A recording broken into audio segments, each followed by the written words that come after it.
Bang, perkenalkan saya dari media Dokter Hukum. Ingin bertanya, Bang. Kita ini pengen bertanya tentang keluhan Abang di Rumah Sakit Abdul Muluk. Gimana, Bang? Ya, kalau masalah itu sebenarnya kami dari keluarga besar itu sangat menyayangkan ya dari pihak rumah sakit dan oknum dokter berinisial D ini, karena kemarin pihak rumah sakit telah berkoordinasi dengan keluarga karena ibu ini divonis sakitnya paru-paru itu ada tumor. Terus mereka meminta menyarankan ibu ini supaya dilakukan tindakan operasi. Nah, kami keluarga pun sudah menyetujui itu. Nah, maka dari itu pihak rumah sakit menjadwalkan kalau katanya tanggal 28 ini pada tepatnya hari Jumat akan dilakukan operasi. Ibu pun sudah melakukan puasa dari jam 12 pada malam Jumat kemarin. Nah, mereka pun sudah meminta kepada kami pihak keluarga untuk mencari darah. Nah, kami pun sudah melakukan itu. Nah, sampai di jam 9 tadi pagi kami mencoba berkoordinasi dengan Ibu Dian selaku ketua di ruangan itu.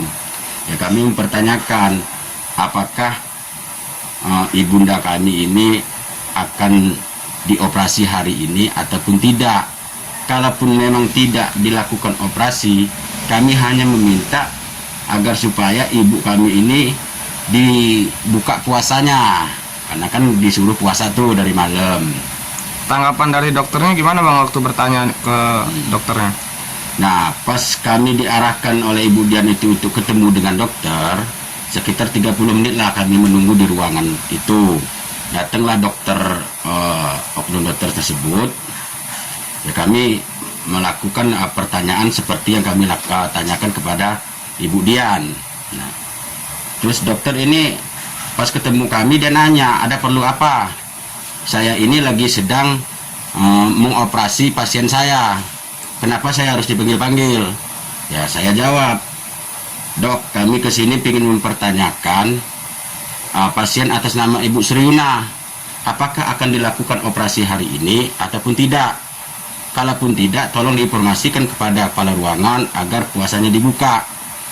Lalu dokter ini menjawab dengan nada yang ya menurut saya kurang enak lah. Ya, kami juga lagi nunggu di bawah ICU-nya, dia bilang gitu kan. Nah, terus kami tanya lagi, kalaupun memang nggak jadi hari ini, Dok, kapan waktunya dijadwalkan kembali? Dokter itu juga ngomong, kalau untuk dijadwalkan pastinya kami tidak bisa menentukan waktunya kapan. Nah, terus dia seolah-olah kayak ngancam begitu. Mau ibu kamu saya rujuk ke Jakarta, dia bilang gitu. Nah, saya kembali, Dok, saya cuma bertanya apakah ibu saya akan dioperasi hari ini. Nah, terus dokter itu ngomong lagi, ya udahlah, saya tidak bisa lagi menangani pasien tersebut. Pasien tersebut udah saya rujuk aja ke Jakarta sembari keluar meninggalkan kami dari ruangan tersebut. Ya, kalau itu kami sangat kecewa lah. Apa karena ibu kami ini memakai KIS, Kartu Indonesia Sehat, sehingga dokter tersebut seperti itu. Kami pun terima kalaupun ibu kami akan dirujuk ke Jakarta, tetapi kami juga berharap alasan yang tepat kenapa bisa dirujuk ke Jakarta. Kalaupun memang rumah sakit Abdul Muluk ini tidak mampu ataupun tidak bisa merawat ibu kami, kenapa tidak dari awal? Dari tanggal berapa masuk di rumah sakit? Masuk rujukan ke sini itu dari tanggal 8. Dari tanggal 8 sampai sekarang sudah terhitung 20 hari ibu di sini. Selama 20 hari itu keluar diagnosanya itu hari keberapa setelah masuk rumah sakit? Kalau diagnosanya itu ya sekitar kurang lebih 10 hari apa 1 minggu yang lalu lah keluarnya diagnosa itu. Berarti berapa hari dari pertama kali masuk sini? sekitar 10 hari dulu ibu itu dirawat Di sini ya. di sini ya. Dalam penanganan 10 hari itu bagaimana menurut abang? Selama sebelum keluar diagnosanya. Ya, ya dia emang ditangani ya kayak gitu, diganti infusnya, dikasih obat kan gitu. Sebelum dipindahin ke ruangan yang di atas, tadinya kan di ruangan bawah.